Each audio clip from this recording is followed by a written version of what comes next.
Friends, today I am going to read Human Reproduction. You have learned about human reproductive systems and its functions in chapter 3.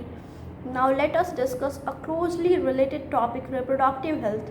What do you understand by this term? The term simply refers to a healthy reproductive organs with normal functions. However, it has a broader perspective and includes the emotional and social aspects of reproduction also.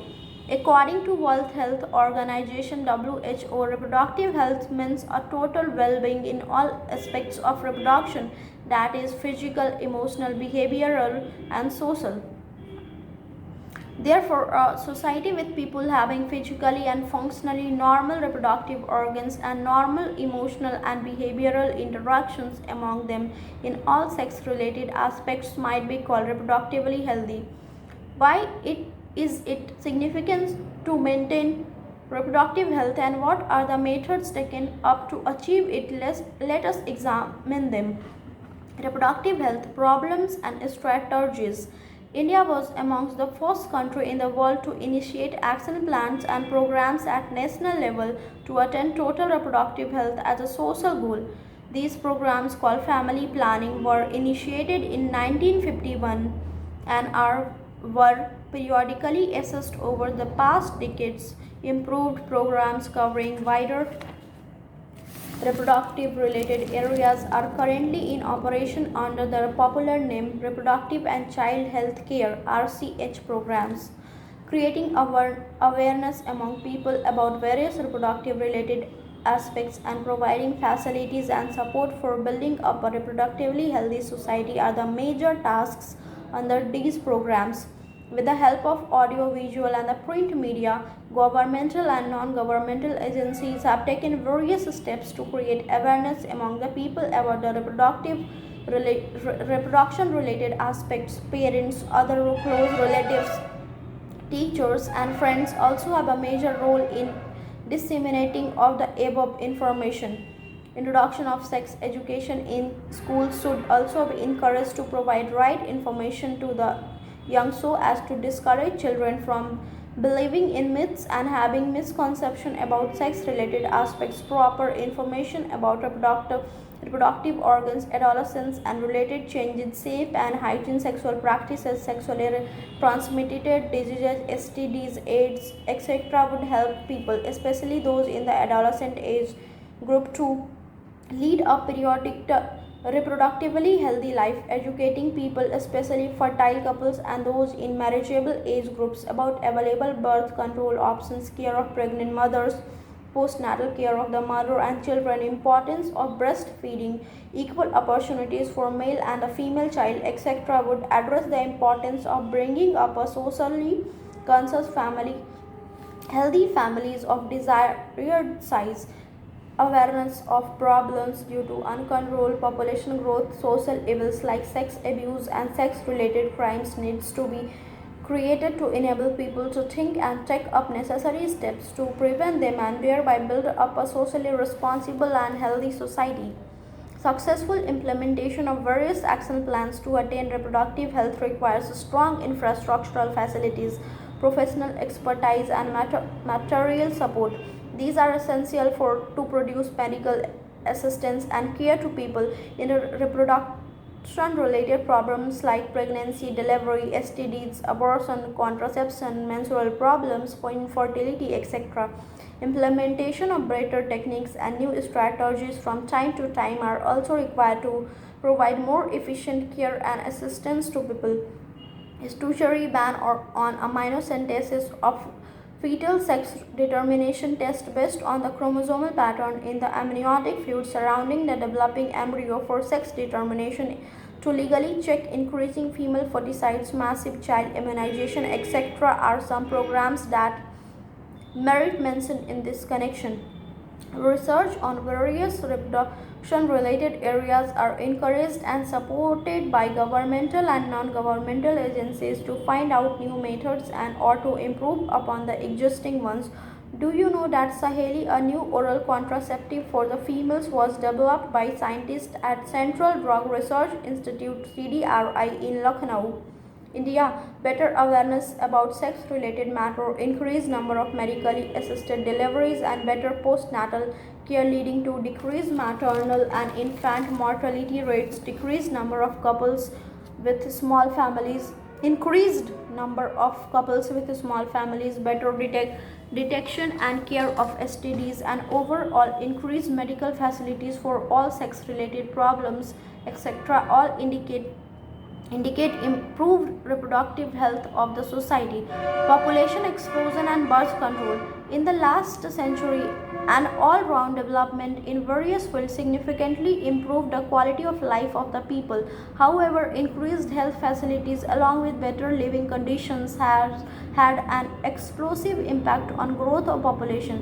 The world population, which was around 2,000 million in 1900, rocketed to about 6 billion by 2000.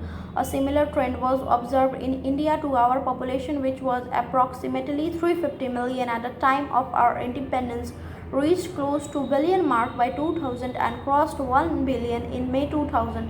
That means every sixth person in the world is an Indian. A rapid decline in death rate, maternal mortality rate MMR, and infant mortality rate IMR, as well as an increase in number of people in reproducible age are probable reasons for this. Through our RCH programs, though we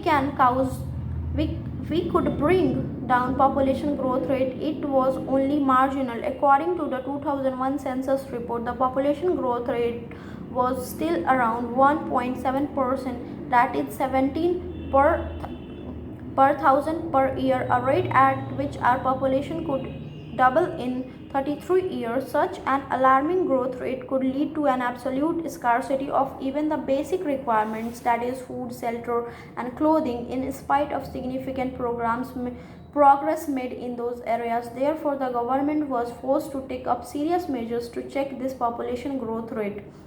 The most important step to overcome this problem is to motivate smaller families by using various contraceptive methods. You might have seen advertisements in the media as well as poster bills, etc., showing a happy couple with two children with the slogan "Hum do hamare do," we two, our two.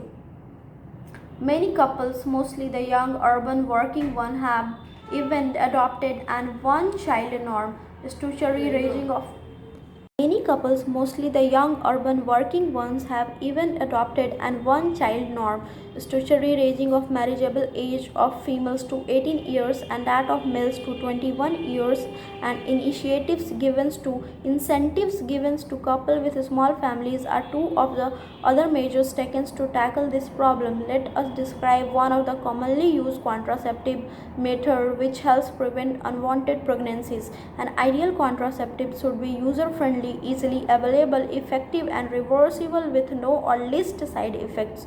It also should in no way interfere with the sexual drive, desire, and or the sexual act of user.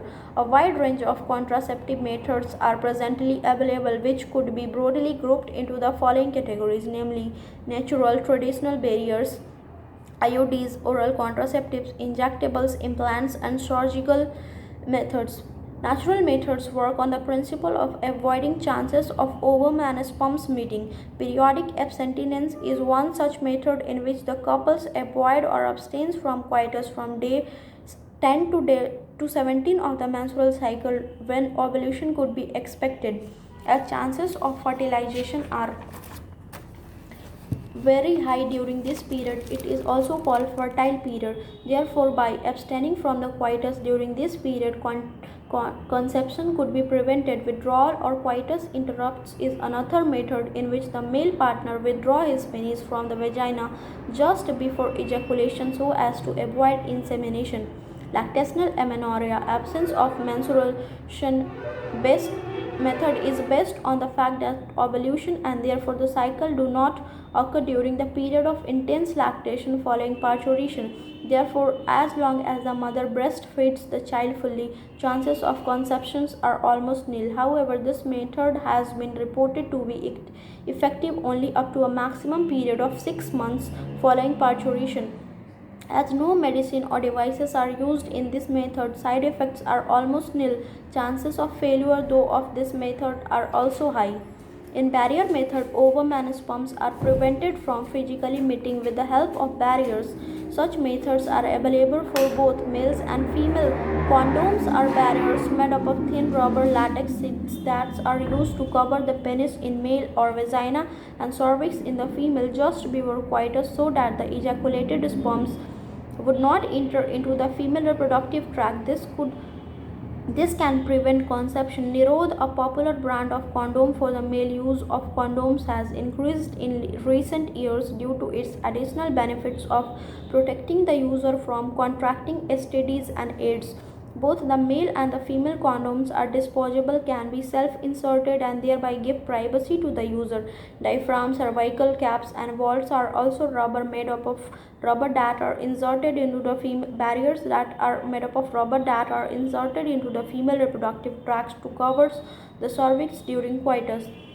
They prevent conception by blocking the entry of sperms through the cervix. They are reusable. Spermicidal creams, jellies, and foams are usually used along with these barriers to increase their contraceptive efficiency. Another effective and popular method is the use of intrauterine devices, IUDs. These devices are inserted by doctors or expert nurses in the uterus through vagina. These intrauterine devices are presently available as the non-medicated IUDs, lipase loop, copper releasing iodine CU7 multilode 375 and the hormone releasing iodines progesta SART LNG20. IUDs increase phagocytosis of sperms within the uterus and the Cu ions release suppress sperm's motility and the fertilizing capacity of the sperms. Hormone releasing IUDs in addition makes the uterus unsuitable for implantation and the cervix hostile to sperms. IUDs are ideal contraceptives for the female who wants to delay pregnancy and or space children. It is one of the most widely accepted methods of contraception in India.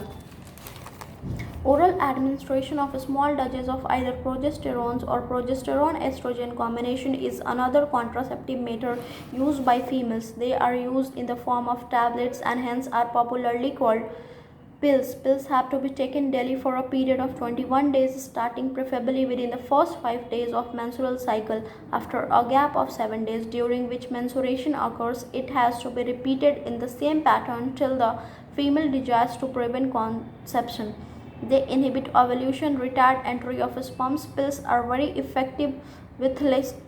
They inhibit ovulation and implantation as well as alter the quality of cervical mucus to prevent or retard entry of sperms.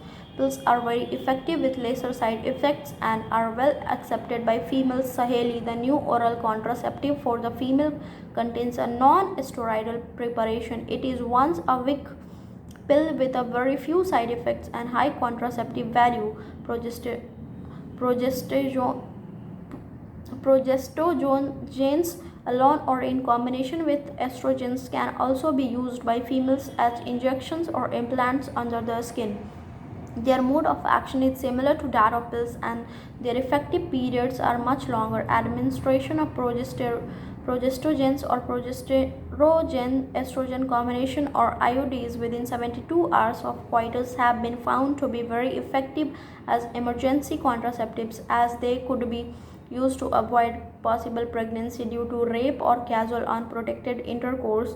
Surgical methods, also called sterilization, are generally advised for the male or female partner as a terminal method to prevent any more pregnancies. Surgical intervention blocks gamete transport and thereby prevents conception. Sterilization procedure in the male is called vasectomy and that in female is tubectomy. In vasectomy, a small part of the vas deferens is removed or tied up through a small incision on the scrotum, whereas in tubectomy, a small part of the fallopian tube removed or tied up through a small incision in the abdomen or through vagina.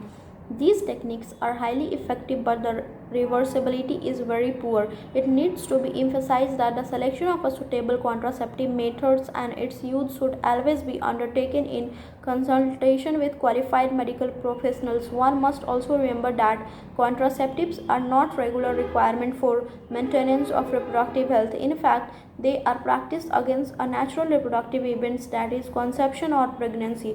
One is forced to use these methods either to prevent pregnancy or to delay or space pregnancy due to personal reasons. No doubt, the widespread use of these methods have a significant role in checking uncontrolled growth of population.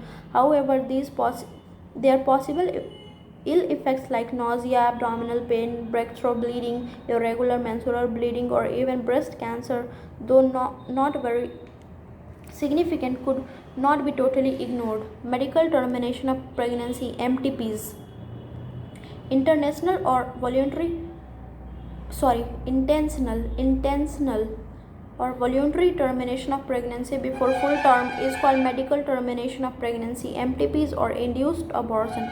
Nearly 45 to 50 million MTPs are performed in a year all over the world, which accounts to one-fifth of the total number of conceived pregnancy in a year. Obviously, MTPs has a significant role in decreasing the population, though it is not meant for purpose. Whether to accept legalized MTP or not is being debated upon in many countries due to emotional, ethical, religious, and social issues involved in it. Government of India legalized MTP in 1971 with some strict conditions to avoid its misuse. Some restrictions are all the more important to check indiscriminate and illegal female fertilicides, which are reported to be high in India. Why MTPs? Obviously, the answer is to get rid of unwanted pregnancy either due to casual unprotected intercourse or failure of contraceptives used during coitus or rapes. MTPs are also essential in certain cases where continuation of the pregnancy could be harmful or even fatal either to the mother or to the fetus or both. MTPs are considered relatively safe during the first trimester, that is up to 12 weeks of pregnancy. Second trimester abortion are much more riskier. One disturbing trend observed in that a majority of MTPs are performed illegally by unqualified quacks, which are not only unsafe but could also be fatal too. Another dangerous trend is the misuse of amniocentesis to determine the sex of the unborn child. Frequently, if the fetus is found to be female, it is followed by MTP. This is totally against what is legal. Such practices should be avoided because these are dangerous both for the young mother and the fetus. Effective counseling on the need to avoid unprotected coitus and the risk factor involving in illegal abortion, as well as providing more health care facilities, could reverse the mentioned unhealthy trend. Now, STDs, sexually transmitted diseases or infections which are transmitted through sexual intercourse are collectively called sexual transmitted diseases (STDs) or venereal diseases (VD) or reproductive tract infection (RTI), gonorrhea, syphilis, genital herpes, chlamydiasis, genital warts, trichomoniasis, hepatitis B, and of course the most discussed infection in the recent year, HIV leading to AIDS, are some of the common STDs. Among these, HIV infection is most dangerous and is discussed in detail in chapter 8. Some of these infections like hepatitis B and HIV can also be transmitted by sharing of injection needles, surgical instruments, etc., which infected person transfusion of blood or from an infected mother to the fetus too. Except for hepatitis B, genital herpes and HIV infections, other diseases are completely curable if detected early and treated properly. Early symptoms of most of these are minor and include itching, fluid discharge, slight pain, swelling, etc. in the genital region. Infected female may often be asymptomatic and hence may remain undetected for long. Absence or less significant symptoms in the early stages of infection and the social stigma attached to the STDs deter the infected person from going for timely detection and proper treatment. This could lead to complications later, which include pelvic inflammatory diseases, PID, abortions, stillbirths, ectopic pregnancy, infertility, or even cancer of the reproductive tract. STDs are a major threat to healthy society. Therefore, prevention or early detection and cure of these diseases are given prime consideration under the reproductive health care programs. Though all persons are vulnerable to these infections, their incidences are reported to be very high among persons in the age group of 15 to 24 years, the age group to which you also belong. Don't panic. Prevention is in your hands. You could be free of these infections if you follow the simple principles given below. Avoid sex with unknown partners, multiple partners. Always use condoms during coitus. In case of doubt, go to qualified doctors for early detection and get complete treatment if diagnosed with a disease. Infertility. Our discussion on reproductive health is incomplete without a mention of infertility. A large number of couples all over the world, including India, are infertile, that is, they are unable to produce children in spite of unprotected sexual cohabitation. The reasons for this could be many: physical, congenital diseases, drugs, immunological, or even psychological.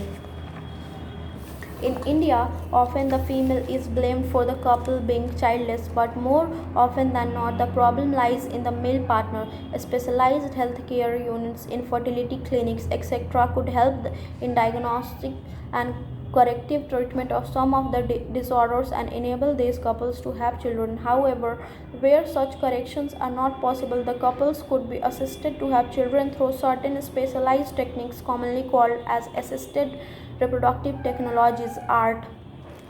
In vitro fertilization. In IVF, fertilization outside the body is in almost similar condition as that in the body, followed by embryo transfer. ET is one of such methods. In this method, popularly known as test tube baby program, ova from the wife donor female and sperms from the husband or donor male are collected and are induced to form zygote under stimulated conditions in the laboratory. Zygote or early embryos within up to 8 blastomeres could then be transferred into the fallopian tube ZIFT. Zygote intrafallopian transfer and embryos with more than 8 blastomeres into the uterus IUT. Intrauterine transfer to complete its further development. Embryos formed by in vivo fertilization, fusion of gametes within the female, also could be used for such transfer to assist those females who can't conceive. Transfer of an ovum collected from a donor into the fallopian tube, GIFT, gamete intrafallopian transfer of another female who cannot produce one but can provide suitable environment for fertilization and further development is another method attempted. Intracytoplasmic sperm injection (ICSI) is another specialized procedure to form an embryo in the laboratory in which a sperm is directly injected into the ovum. Infertility cases, either due to inability of male partner to inseminate the female or due to very low sperm count in the ejaculates, could be corrected by artificial insemination (AI) technique. In this technique, the semen collected either from the husband or a healthy donor is artificially introduced either into the vagina or into the uterus. Intrauterine insemination of the female. Though options are many, all these techniques require extremely high precision handling by specialized professionals and expensive instrumentation. Therefore, these facilities are presently available only in few centers in the country. Obviously, their benefits is affordable to only a limited number of people. Emotional, religious, and social factors are also deterrent in the adoption of these methods, since the ultimate aim of all these procedures is to have children. In India, we have so many orphaned and destitute children who would probably not survive till maturity unless taken care of. Our laws permit legal adoption, and it is as yet one of the best methods for couples looking for parenthood. So, thank you.